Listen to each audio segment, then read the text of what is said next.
سراج کا لفظ عربی کے اندر سورج کے لیے بھی استعمال ہوا ہے، سورج کے لیے بھی استعمال ہوا ہے، سراج وہاجا، سراج وہاج، اور قمر منیرا، اور چاند کے لیے منیر کی صفت استعمال ہوئی ہے۔ سراج کا لفظ شمس کے لیے، سورج کے لیے استعمال ہوا ہے، اور اس کے ساتھ آگے صفت جو ہے وہ وہاج کی صفت ہے، جلا دینے والا،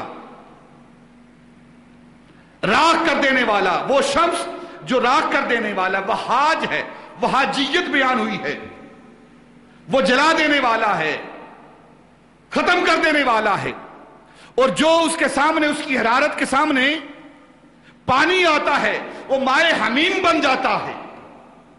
یہ اس سورج کی شان بیان ہوئی ہے جو کہ آسمان کا سورج ہے، اور نبی پاک صلی اللہ علیہ وسلم کو سورج شمس نہیں کہا گیا بلکہ سراج کہا گیا ہے، سراج منیرا۔ سراج کسے کہتے ہیں؟ سراج کہتے ہیں چراغ کو، سراج کہتے ہیں چراغ کو۔ سورج کیوں نہیں کہا گیا؟ چاند کیوں نہیں کہا گیا نبی پاک صلی اللہ علیہ وسلم کو؟ چراغ کیوں کہا گیا ہے؟ علماء نے، محدثین نے، عشاق نے بہت ساری باتیں یہاں لکھی ہیں، اپنے اپنے ایمان، اپنے اپنے ذوق کا اظہار کیا ہے۔ چند باتیں اپنے ایمان کو جلا دینے کے لیے ہم بھی انشاءاللہ کرتے ہیں تاکہ ہمارے ایمانوں کو جلا ملے، تازگی ملے۔ علماء لکھتے ہیں کہ ایک سورج ہے آسمان کا جسے چراغ کہا جاتا ہے، اور ایک چراغ ہے مدینے کا، ایک چاند ہے مدینے کا، ایک چراغ ہے مدینے کا۔ دونوں کے اندر فرق کیا ہے؟ ایک چراغ آسمان کا اور ایک چراغ زمین و آسمان کا، ایک چراغ دنیا کا اور ایک چراغ دین کا، ایک چراغ آسمانوں کا اور ایک چراغ زمین کا۔ آسمانوں کا چراغ کیا کرتا ہے؟ جب وہ جوبن پہ آتا ہے تو اس کا نور، اس کی آگ، اس کی حدت جلا دیتی ہے، اور جب زمین کا چاند، زمین کا چراغ، اس کا نور منور ہوتا ہے تو وہ کائنات کو جلا دیتا ہے، وہ جلا دیتا ہے اور یہ جلا دیتا ہے، وہ مار دیتا ہے اور یہ زندہ کر دیتا ہے۔ جلا کا مطلب ہے راکھ، اور جلا کا مطلب ہے زندہ کرنا۔ جیم کے اوپر زبر پڑے تو جلا، جلا دینا، راکھ کر دینا، ختم کر دینا، اور جیم کے نیچے زیر پڑے تو جلا دینا، زندہ کر دینا۔ تو آسمان کے چاند کا کام کیا ہے؟ جب اس کی حرارت آتی ہے تو وہ جلا دیتی ہے، اور جب زمین کا چاند، زمین کا چراغ، اس کی روشنی آتی، اس کا نور آتا ہے تو وہ جلا دیتا ہے، زندگی عطا کر دیتا ہے۔ آسمان کا چاند، آسمان کا چراغ وہ کیا کرتا ہے؟ اس کی روشنی جب آتی ہے تو ایک اس کی روشنی کے اندر صفت ہے، وہ کیا ہے کہ جب اس کی حرارت، روشنی وہ نباتات پر پڑتی ہے تو نباتات کو زندگی ملتی ہے۔ نباتات کو، آپ پڑھیں اس فلسفے کو کہ یہ جو پودوں کے اندر ہریالی ہے، پھولوں کے اندر خوشبو اور رنگ ہے، یہ پھلوں کے اندر جو مٹھاس ہے، اس کا سبب کیا ہے؟ یہ پودوں کے اندر جو حیات ہے، اس کا سبب کیا ہے؟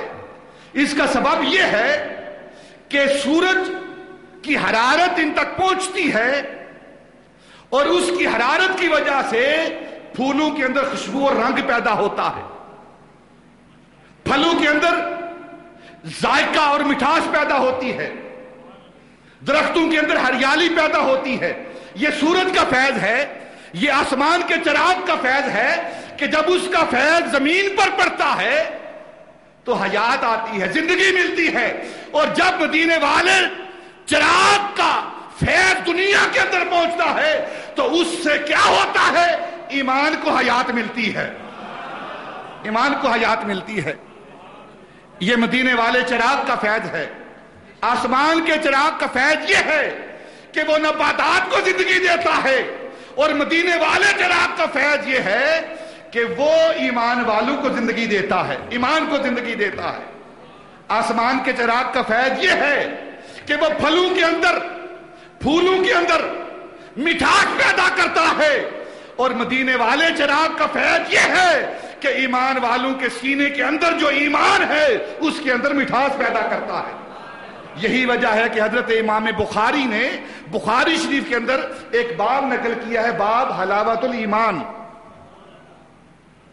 باب حلاوت الایمان، یہ ایمان کی چاشنی، ایمان کی حلاوت. یہ ایمان کی حلاوت اور چاشنی کیا ہے؟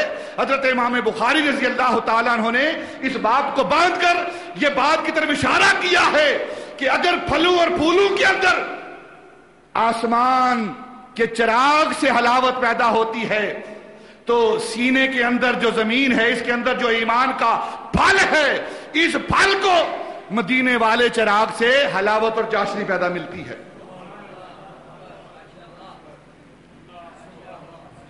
مدینے والا چاند، اس زمین کا چراغ اور آسمان کا چراغ، دونوں میں فرق کیا ہے؟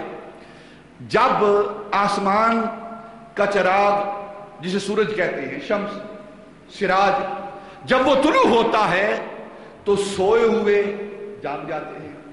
یہی ہوتا ہے نا؟ تو کتنا بھی غافل ہو، جو ہی سورج نکلتا ہے تو وہ جاگ جاتا ہے. تو آسمان کے چراغ کے طلوع ہونے سے سوئے ہوئے جاگ جاتے ہیں، اور جب نور نبوت، نور محمدی کا چراغ طلوع ہوا تو ساری کائنات وجود میں آ گئی. کائنات وجود میں آئی ہے اس چراغ کے طلوع ہونے سے. وہ چراغ طلوع ہوتا ہے، آسمان کا چراغ طلوع ہوتا ہے تو کائنات جاگ اٹھتی ہے.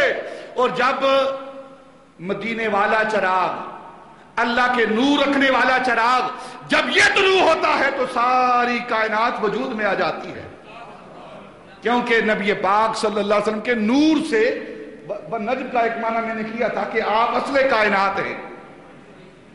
پچھلے جمعہ المبارک میں اصل کائنات ہیں. تو کیا مطلب؟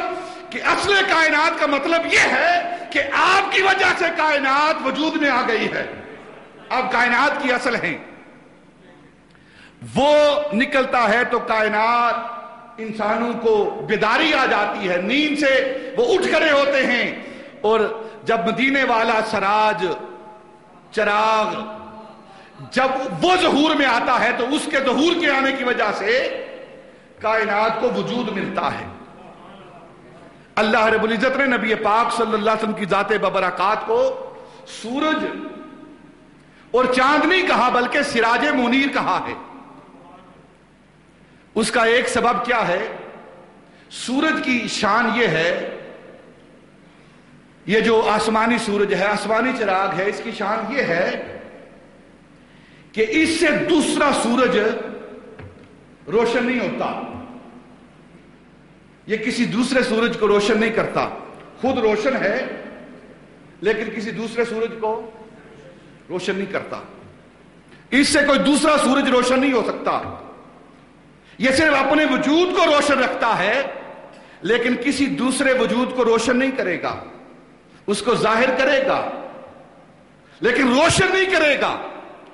لیکن نبی پاک صلی اللہ علیہ وسلم کی ذات کو سورج، شمس اور قمر نہیں کہا، سورج اور چاند نہیں کہا بلکہ سراج کہا ہے. سراج کہتے ہیں چراغ کو، اور چراغ کی خاصیت یہ ہے کہ وہ دوسرے چراغ کو بھی روشن کرتا ہے. ایک چراغ سے دوسرا چراغ روشن ہوتا ہے کہ نہیں ہوتا؟ اور پھر اس پہلے چراغ سے ہزاروں چراغ روشن کریں ہوتے ہیں. یہ چراغ کی خاصیت ہے کہ اس ایک چراغ سے ہزاروں چراغ روشن ہوتے ہیں. اور سورج کی خاصیت کیا ہے کہ خود روشن رہتا ہے، اس کے اندر یہ قابلیت، یہ ابیلٹی نہیں کہ دوسرے سورج کو روشن کر سکے. اب نبی پاک کی ذات کو چراغ کہا ہے. اس چراغ سے کون روشن ہوا ہے؟ ابو بکر آسمان صداقت پر روشن ہوا ہے. اس چراغ سے ابو بکر روشن ہوا ہے. اس چراغ سے عمر آسمان عدالت پر روشن ہوا ہے، اس چراغ سے عثمان آسمان صحابت پر روشن ہوا ہے، اس چراغ سے علی آسمان شجاعت پر روشن ہوا ہے، اس چراغ سے حضرت ابو ہریرہ آسمان ذہانت پر روشن ہوا ہے، اور اس چراغ سے حضرت عبداللہ بن مسعود فقاہت کے آسمان پر روشن ہوا ہے۔ اور یہ ایسا چراغ ہے کہ قیامت تک اس کی روشنی پھیلتی رہے گی، علماء کی صورت میں، فقہاء کی صورت میں، اولیاء کی صورت میں، اور قیامت تک اس چراغ سے چراغ روشن ہوتے رہیں گے۔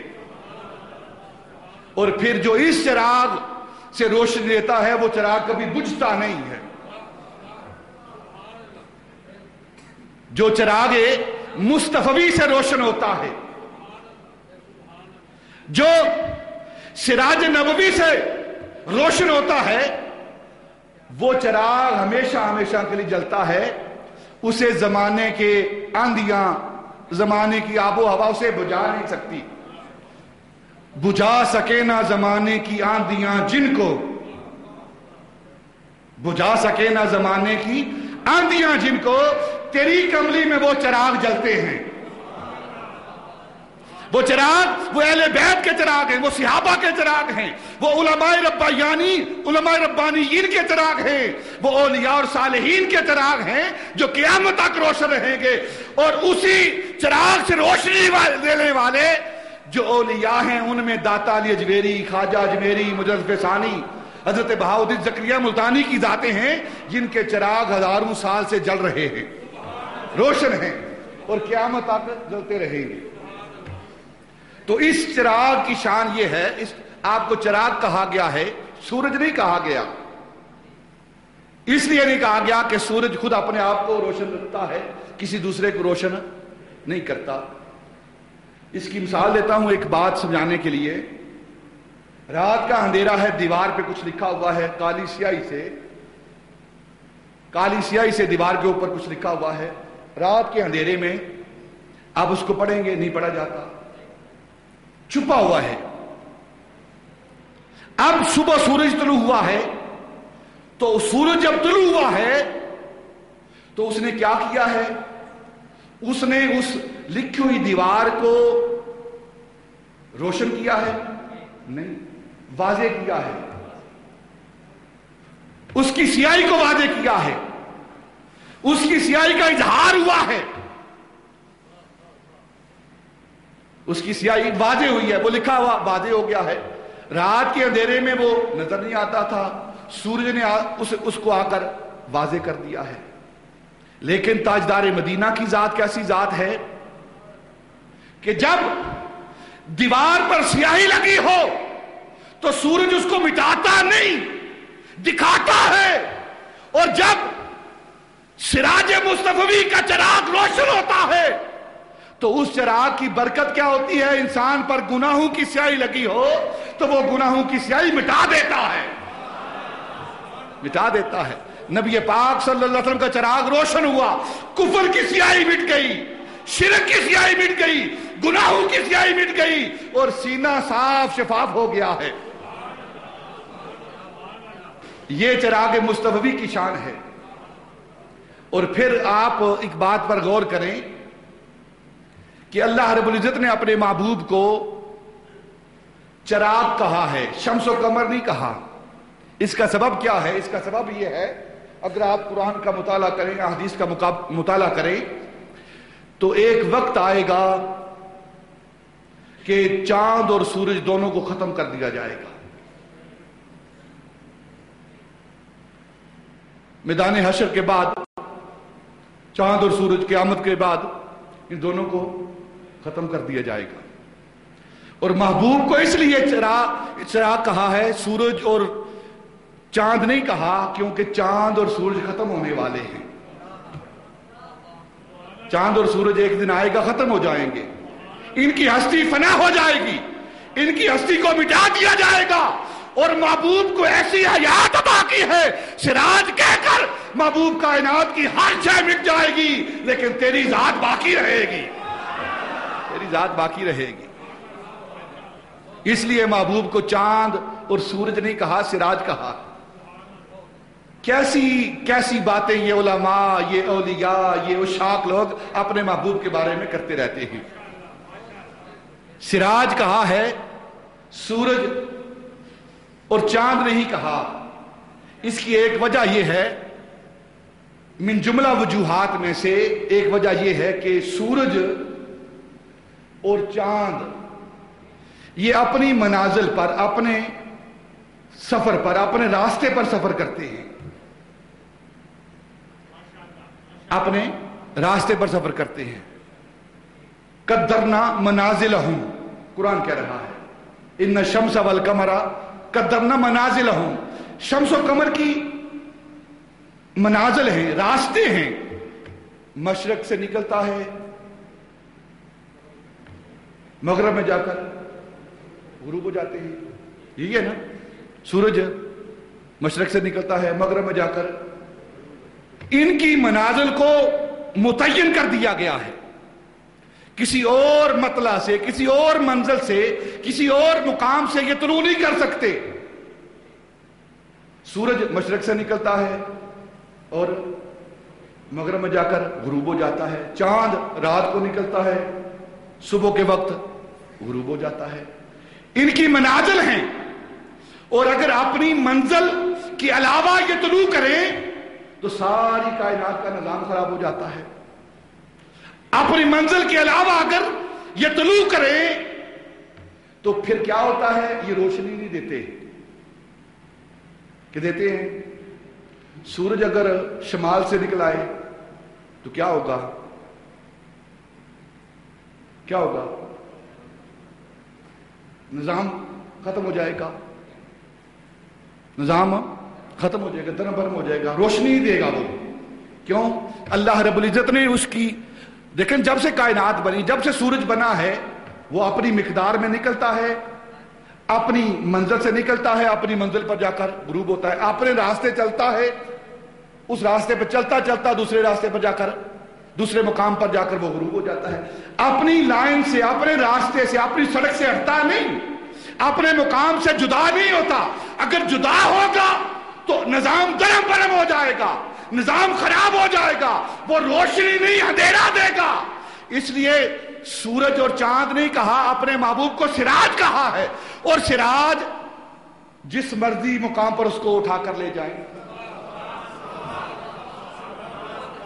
چراغ ہے نا، چراغ، چاہے آپ اٹھا کر ایک کمرے میں لے جائیں، چاہے اس کو دوسرے کمرے میں لے جائیں، چاہے تیسرے کمرے میں لے جائیں، چاہے گھر کے کسی کونے میں لے جائیں، اوپر والی منزل میں لے جائیں، نیچے والی منزل میں لے جائیں، تو سورج اور چاند ایک ہی منزل سے نکلتے ہیں، ایک ہی مقام پر جا کر غروب ہو جاتے ہیں۔ تاجدار مدینہ ایسا سراج ہے، کبھی مدینے میں طلوع ہوتا ہے، کبھی مکے میں طلوع ہوتا ہے، کبھی طائف کی وادی میں رکھا جاتا ہے، کبھی عرش میں رکھا جاتا ہے، کبھی فرش میں رکھا جاتا ہے، اور کبھی آدم کی جبین میں رکھا جاتا ہے۔